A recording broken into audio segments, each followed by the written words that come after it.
Good morning, good evening, good afternoon, good night, wherever you are, whenever you're listening to this. I'll tell you one thing for sure, nothing beats a morning coffee. And the reason for that is because when I wake up in the morning, I always look forward to the moment of brewing my own coffee. It wasn't this case 10 years ago, maybe 15 years ago, actually 10 years ago. Oh, wow, I just added 5 years here and there. But 10 years ago, I was more of a tea person.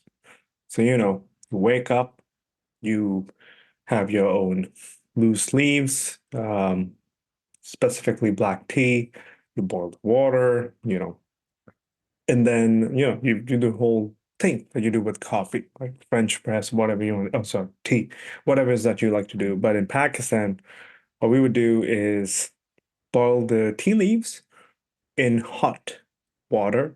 And when it's ready, fully done, the water is all like dark, it's a black tea, so it'll be basically more red. I don't know why people call it black tea, either way. And what happens then, you add some milk, you boil it again with the water, you add a little bit of cinnamon or some kind of spices if you want. If not, then you just go ahead, you know, just make a cup of tea, add some sugar if you like, and good to go. However, with coffee, it's different. For me now, which I like the most, is I wake up in the morning, I have my beans, so I gotta make them ready in my whatever you call. God, I'm forgetting the name of this thing. But anyways, so grind my beans, yes, and then put in the brewing machine. Go ahead, brew my coffee, and I just love it. It wakes me up. It's an activity. It's an art. One thing that I'm really looking forward to do in 2024 is really invest in coffee. Basically, having my own mini barista style, whatever you want to call it. But anyways, so welcome to Podcast with Imran Sheikh.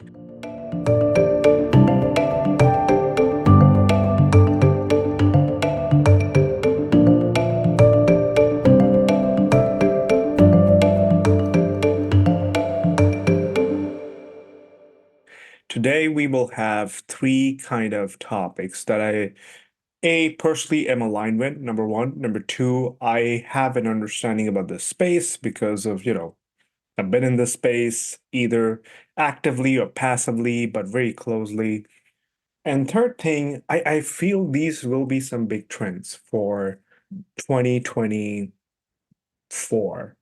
But they're already a trend, but those topics are product management, you have AI and crypto. And let's talk about those. So when we talk about product management at itself, it's a very, very interesting role. You see, in a nutshell, you have engineers, you have the stakeholders, marketing, finance folks, sales folks, right? And PM is not just a stakeholder manager, it's part of the job, but they're also the visionaries sometimes, or the doers, the get shit done folks within, mostly in tech companies. There are other roles and operations that we have seen product managers as well. And one of the things that I have seen in 2023 is a lot of layoffs. I think as all of us will agree to that. More than 200,000 folks have been laid off. Of course, it's not only specifically product managers, but it's also marketing, sales, and you got many of those. But specifically for product management, here's what I got. So one of the interesting things that I've come across is number one, a survey that was done by, I believe, PayScale. If I'm not wrong, let me just open up for myself. Yes. And in that, it actually highlights the fact that over top jobs that people really want to quit is being a product manager, specifically senior product manager role. 66% of those folks who are, seeking new jobs are planning to quit this job. And that's very interesting because if you look at the whole market itself, comparatively, PM's role have been impacted. I believe also recently Snapchat also got, you know, did a layoff among PMs as well. And I believe I read this in TechCrunch post that they're saying that they don't need a PM, or PMs are the, roadblocks or whatever. I've also seen within across other companies as well. I don't want to name those, just want to be mindful of that. But there is a lot of layoff that has happened in 2023. And now, while that has happened, I want everybody to be assured that this has happened because the overall market is not doing well. Now, when we say the overall market, what is the market? Let's keep it simple. The money is not free. Okay. I'm not a financial or an economist, and we have that on record as well. But I will tell you is so far, the profitability, the companies hired so much during the pandemic times, and now they're like, oh my gosh, I'm not making enough money. So the best thing we can do is lay off and do reduction in force. Wow, great job. That's a really great way to do that. And I totally understand that. And I was a bit sarcasm over there. However, what I'm seeing in 2024, here's the optimism I believe that we are going to see. And I have something here that is backed by data. And so I want to pull that up. Is basically in 2024, we're going to see product management is expected to have, significant growth. According to the Bureau of Labor Statistics, they project around 10% growth in product management roles or jobs specifically, which is very interesting. And this is something what we realize as more people have been laid off. So now the pool of PM specifically is now much richer, as well as now we're going to see a lot of companies who are going to be growing in 2024, 2025, whatever, because they did a lot of reduction in force. They will start finding roles like, oh my God, we really need these folks to build products, whether it's an AI, 3D building, data analytics, there's going to be something there that we have to focus on, right? So, however, this is the survey that I got, which says that they also did a LinkedIn survey that indicates that the number of product managers jobs are going to be increasing around 30% every year. That's very significant when we look at it, right? And there's, with that being said, with PMs, one of the things I have noticed myself is not just about stakeholder management, building the product, get everybody in line, and basically driving the product vision, the product roadmap, coming up with the solutions to the problems, or even sometimes even, which is a big role as you climb up the product management role, is you determine where the market is going and how do we build for that future? How do we go for that future? In this case, for example, when I was doing my own startup, one of the things I was doing was one of the things I was doing was is I was predicting where the industry will go with One Avenue. One Avenue was basically a monetization platform for creators back then in 2016, 2015. I founded it, and then so forth. And as a PM, that's your role also, is to see where the market is going, how do we build for that, what we have today, how we can use existing resources and build something new, validate the market, be close to customers.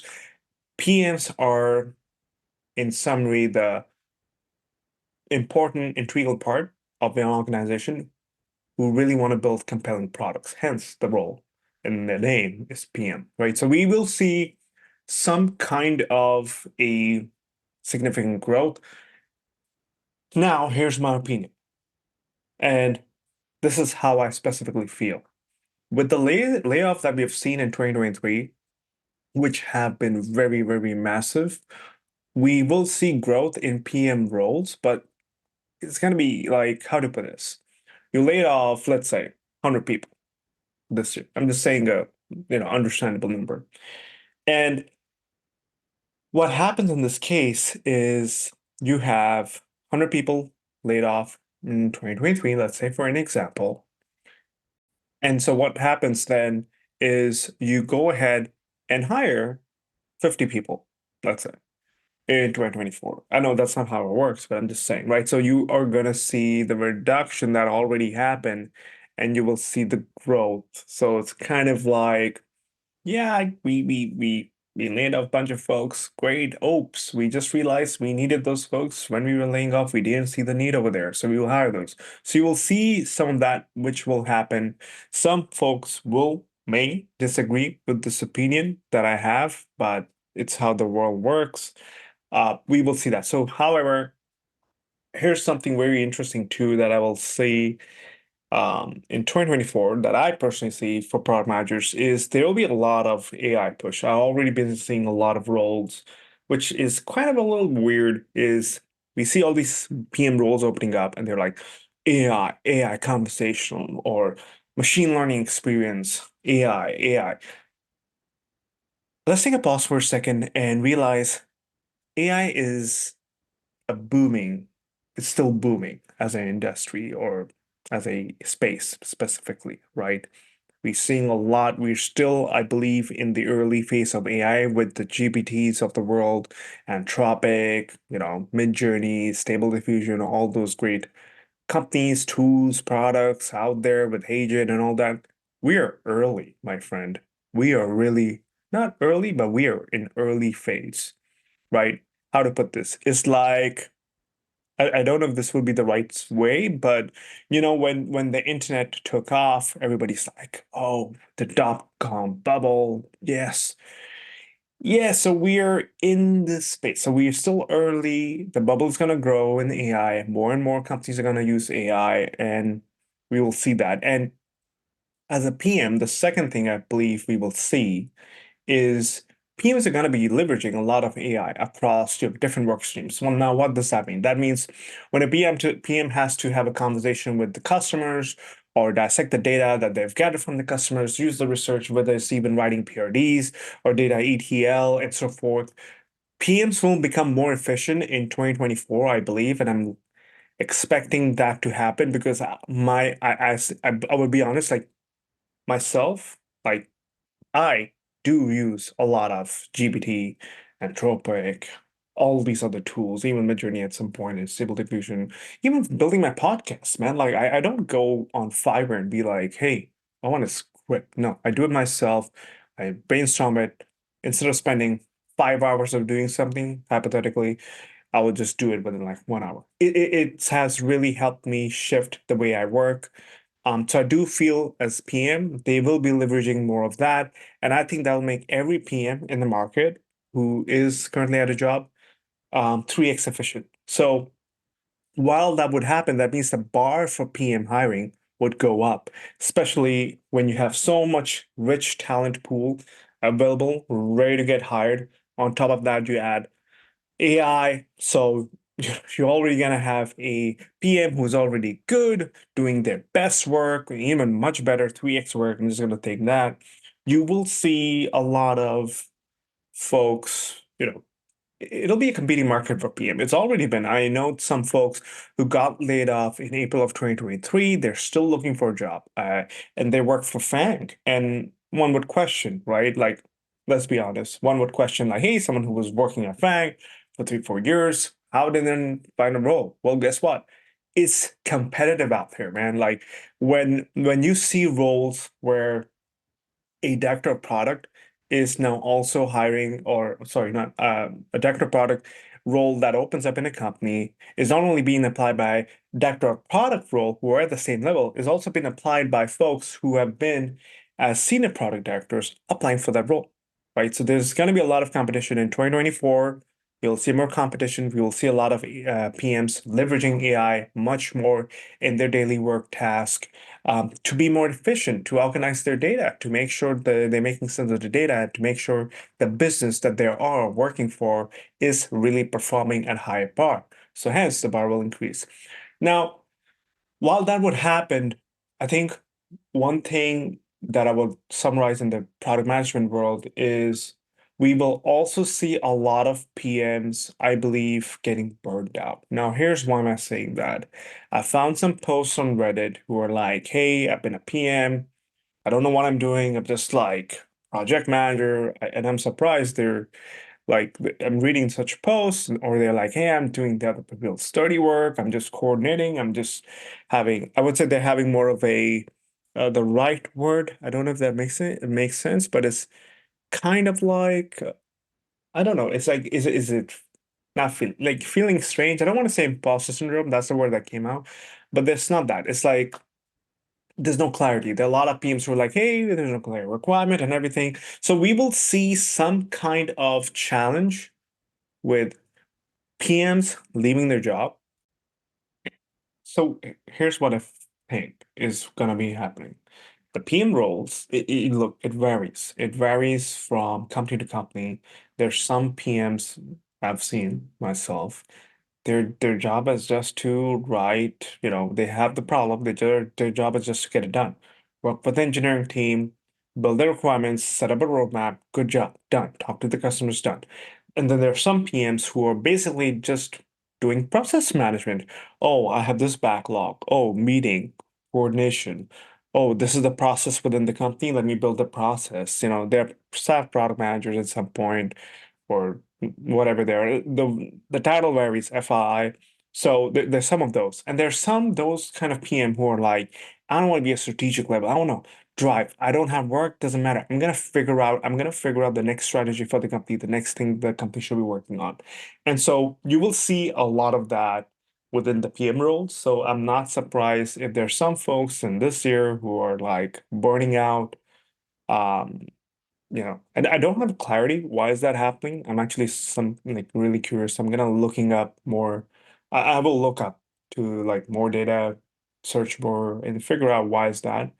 Um, but let's be honest, being a PM, it's not an easy job. It's really not because you're being a stakeholder, you're making sure your product is working, you're making sure you have a clear roadmap, you're making sure the revenue is driving, you're making sure the customer is happy, you're making sure the executive team agrees to your roadmap that will bring revenue or bring some strategy.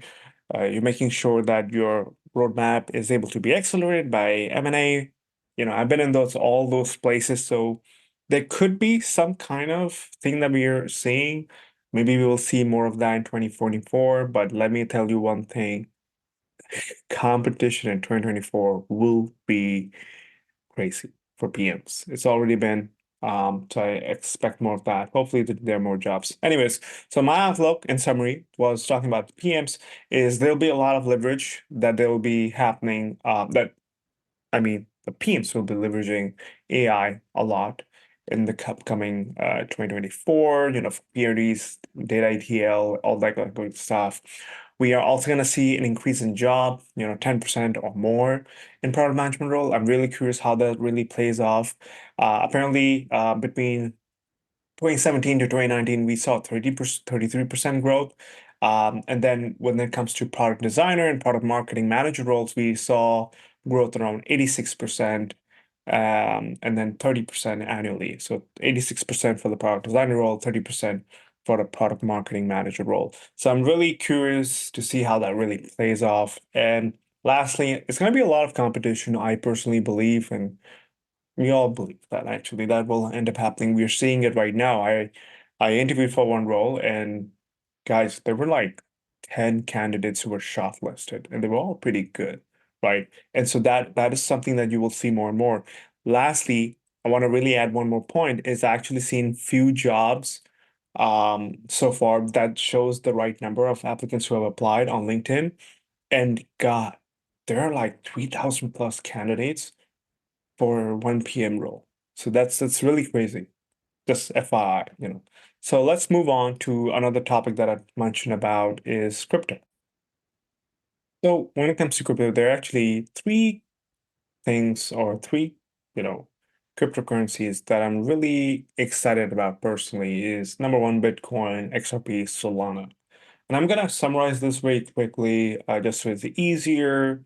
And of course, this was easy for the listeners, audience who's doing it right, listening to it right. So number one is, I believe in 2024, what I found so far is Bitcoin has a lot of room to grow when we look at that. And that is specifically because the rapid adoption by institutions that we will see, there's already this ETF demand that's happening for Bitcoin. And if that gets approval uh, by the regulatories, I believe that is going to be an amazing aggressive growth. I'm not going to give you price target or what I think. I think it's not my job to say. I'm just thinking that Bitcoin is going to have major developments. There's also going to be a lot more about reducing the supply for Bitcoin. So that will also drive a lot of, bad actors out of the industry, and we will see a lot of major institutions being readying themselves up for ETFs. So I think overall Bitcoin will be very interesting. I know there are some folks that have listened to some of the podcasts and YouTube videos, look at that, watch those as well. And one thing I would say is interesting is Bitcoin is what people say is the gold standard, I believe. Um, and however, there's no real use case. I will put that aside right now. I think one thing that we are looking at as Bitcoin is to be a currency basically. That's what we're looking at. I've only seen folks who are holding Bitcoin, how they're using it, and it's so far like for payments, for having a more decentralized way of holding their assets and whatever, right? And of course there are some bad actors in this space. FYI, when we look at the fiat currencies, there are also bad actors there. FI, like, there's hence there are a lot of things. However, let's see how Bitcoin will do in 2024. But let's not make this a note, and I hope this ages well. I do believe Bitcoin may go back up to what it was at its highest, which was, I think, 60K. I believe, because the way it's been growing, but of course it's going to be, contingent on the ETF, the scarcity and the supply and all that, good stuff or the bad stuff, whatever you want to call it. So next one is XRP. With the XRP, it looks like it's set for a further upside in 2024 with a bullish outlook driven by landmark win against the SEC. Potentially Ripple may IPO. That's a very interesting one. That'll be a different podcast or a different YouTube short that you will watch. But I think that may drive something, and then of course with Bitcoin going up, scarcity around that, and then rising institutional adoption for XRP as well would be one thing interesting. I'm not going to go much deeper here because this itself is a big conversation. Um, about XRP. So far, yeah, I think I will refrain from commenting on what XRP is doing, what is it doing. I'm just curious about this myself, so I'm still reading up more. The better understanding I have, the better I can share with you as well. But it'll be interesting. I found that really interesting. Recently, Solana is something that has been picking up more in the news, and I'm still trying to figure out the use cases of Solana. I know there are many use cases or some use cases which are already highlighted, but it's making a conversation. I don't have any certain prediction. One of my friend here said, "Hey, well, you should really comment about Solana." Yeah. Look, my friend, if you're listening, I have no comments about it. I just think crypto itself will see a boom itself as a whole. Like when we look at the whole market cap of the crypto assets, we will see an increase, in my opinion. I think so. Um, but again, it comes down to how the industry moves forward in crypto space. And of course, FYI, this is not any kind of investment advice or any kind of advice. I'm just sharing of what I think will happen in 2024 and what I've been reading by the analysts, what they're talking about Bitcoin and XRP and Solana and all these other coins.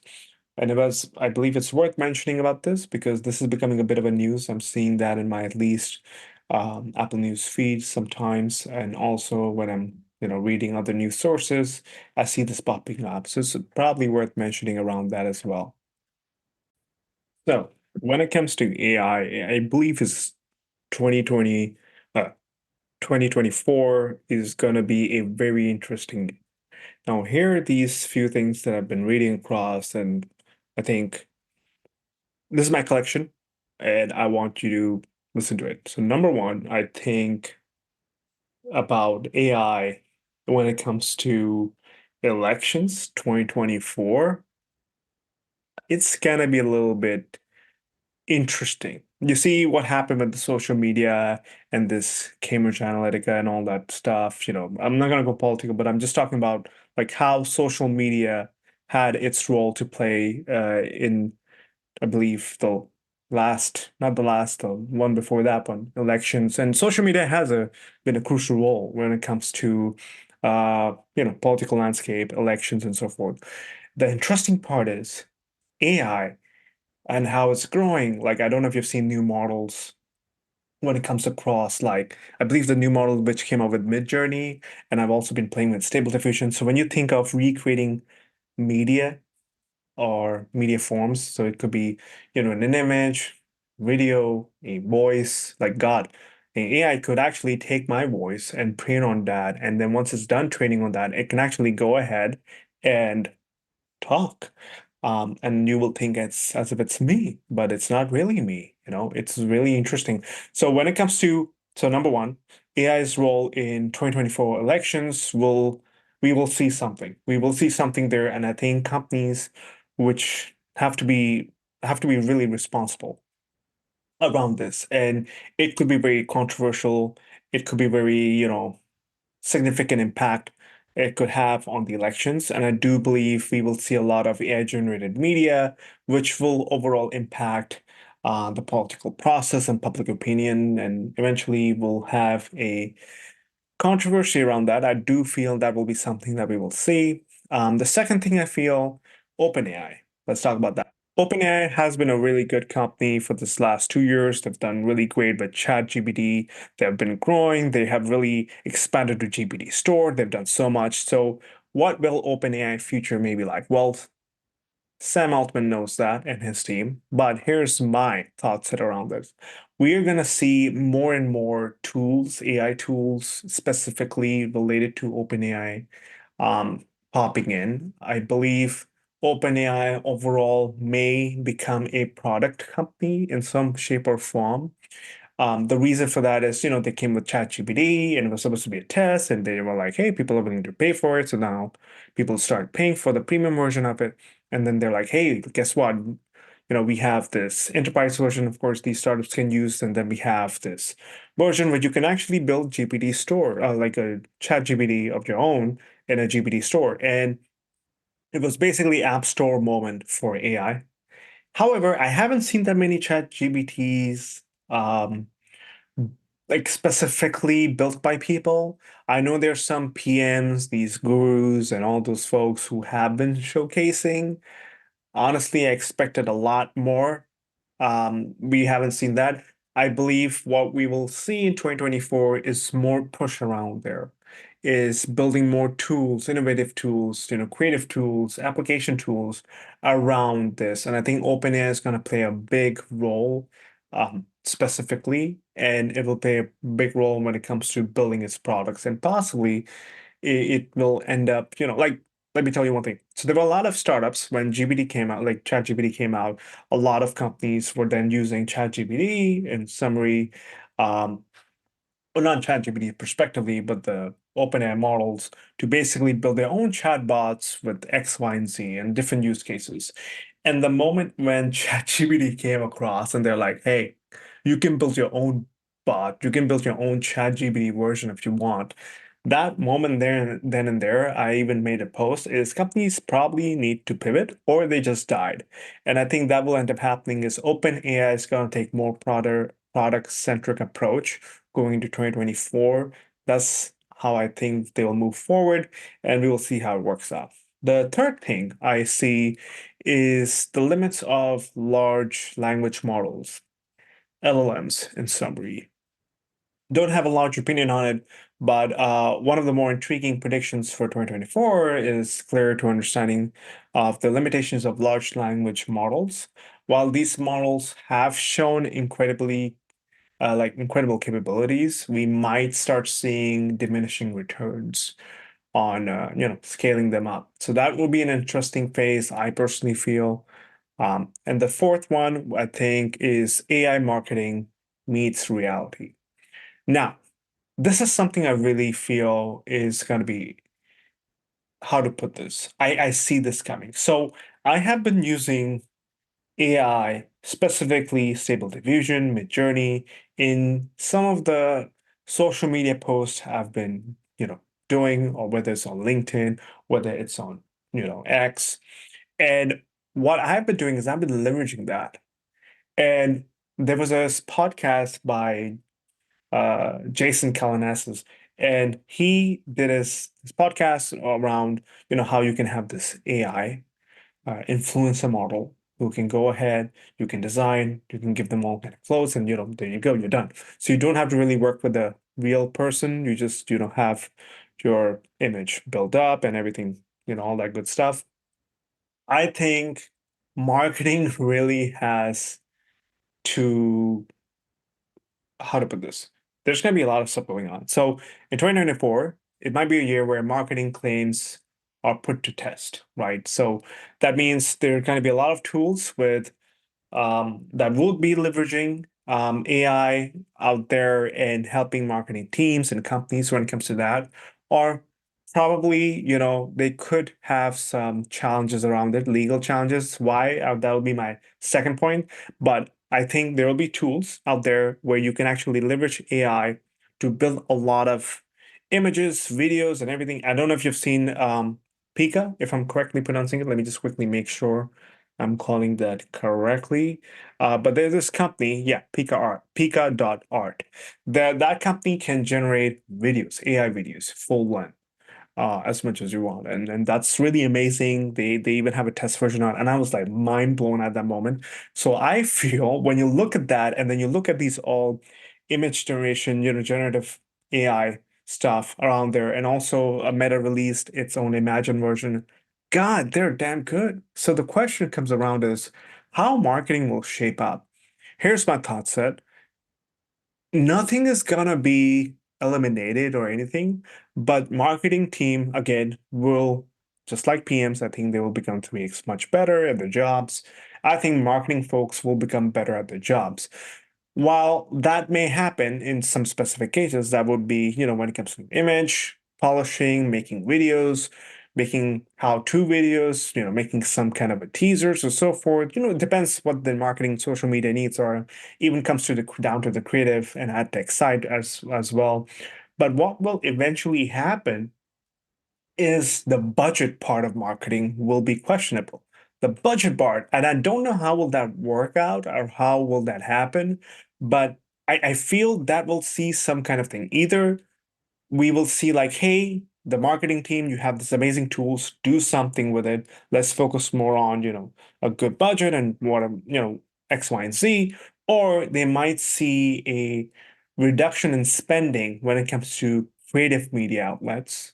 So let's say hypothetically, if you're a company, you're spending, let's say 100K. I'm just gonna put this random number right now, 100K a year in creatives, building creatives, and I'm not even looking at you hiring someone, right? I'm just hypothetically making a case. You're spending 100K. What would happen is like the budget might go down because now you're using all these tools. So then that budget you have left is for more marketing aspects. So that could be, advertising, on billboards to, social media, all that good stuff. And maybe left a little bit of that budget will be leveraged with if you have the need to hire a person to do modeling for your product or whatever. This works across also brands I'm talking about. That could be really interesting because right now where we see AI is, I think double that where it is today. And in next year, you will see creating product advertisements and it'll be done all through AI. I 100% believe that will end up happening. And so we will see an interesting landscape. Why there might be some legal challenges is because there's some copyright aspects to that, right? Like, how are you training your AI? Some companies may build their own. I will question that. How would that end up happening? But most companies will be leveraging these tools out there, right? So but these tools which are building these images, what are they trained on? Right? Same with ChatGPT. You look at Anthropic, right? OpenAI, Anthropic, all these other amazing tools, Midjourney, Stable Diffusion, God, I can keep naming. They're all trained on some kind of data. And especially when it comes down to image, here comes to my another point, the legal landscape gets questioned, right? So in the legal realm, you will see, and I saw this news today, is Times is actually suing Microsoft and OpenAI regarding something. Let me just put that up a little bit. Oh, not put that up. Let me just find it out pretty quickly. So to make sure I am calling it correct. Sorry, I had that open, guys, but I have a lot of thoughts that are going on. Yes, so New York Times is suing Microsoft, ChatGPT, the maker of AI, over copyright infringement. That's the news. And today is 27th of December. Now, that's an interesting one. We will see more of that. And I think there will be a case that has to be, how to put it, needs to be put to, you know, an example for companies who are building these AI tools that, hey, what are some legal laws behind it that you are using some copyright data, right? There's around some people are even like if I'm not wrong, their books they've been trained on, and the author didn't give the permission. You will find a lot of that. Just go ahead, research, and you'll find it. Um, so I think that will be something in the AI. Lastly, here's my thing. Vision Pro is gonna come out next year with Apple, and one thing with Apple I've noticed, they're always very not slow. That's not the right word. Their strategy is very interesting. So Apple, when it wants to do something, it does it late compared to its competitors and the companies out there. But when it does it really right. Like with the Apple Watch. I love Apple Watch. I'm a big fan of Apple Watch. They did Apple Watch Ultra. I bought it.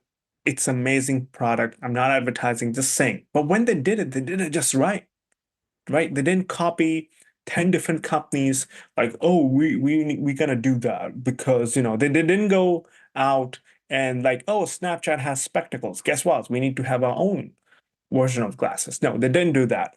What they actually are gonna end up doing, here's what I think. They're gonna see how the AI landscape is. They're gonna see how things are going. Apple has the resources, the data, the technology, everything at their fingertips. The only sad thing I have personally, and if Apple employee you're listening or Apple you're listening, please improve Siri. Siri looks very outdated. I wish Siri was like ChatGPT or like other tools, AI tools out there like Anthropic or God. Siri is so weird. Like, not I don't want to insert my personal agenda over here, but what I'm trying to say is that Apple needs to really step up with Siri. But coming back to my point, Apple is going to enter the AI arena. And when they will, it'll be a very interesting one. They will be focusing a lot of practical use cases with AI. And you will see a lot of that with Vision Pro, personally speaking. They will leverage the user data. They will leverage a lot of I believe the existing technology and the ones that they're building. Also, if I'm not wrong, recently I saw something around Apple that it can run AI models in the iPhone, and it was a very interesting one. So apparently, this happened on December 21st. A news came out that Apple could be running its own LLMs inside your iPhone and other devices with limited memory. And they've invented something called an innovative flash memory utilization technique. That's going to be a different episode. If I want to do it or not do it, that's a different question. But you should definitely check out. I think Apple is going to make a lot of it. Let's put it this way: Apple will come in. When they will come in, they will be like, OMG, they just did it right. So I'm looking forward to that. So that's so far my conversation about product management, how I think 2024 will be, a little bit about crypto. I want to put it there. People were asking me. And then lastly, about the trends in AI that we see. So this is going to be really interesting 2024. And I want to put one piece for you. And this is specifically for you. Yes, you, who is driving right now, or maybe laying down in bed, maybe just chilling, maybe working. And I hope you listen to this part. 2024, I highly recommend you personally to prioritize the list of things you want. I've felt like I should add some motivation to it because, or some, advice for folks. Look, if you're thinking to start a startup, do it. If you're thinking to do whatever you want to do, start your own podcast or anything, just go ahead, do it. The reason I'm saying that is things will always change and, life keeps moving on, you know, and all that good stuff. But in 2024, if you have your personal goals, go ahead, do it. Just do it. Don't wait for anything or anything to happen. Just do it. Even you do not see some returns out of it really fast, just do it. Consistency beats everything. So I just want to end it on a good positive note for you folks. And I wish you a really good rest of the 2024. And yeah, have a good day.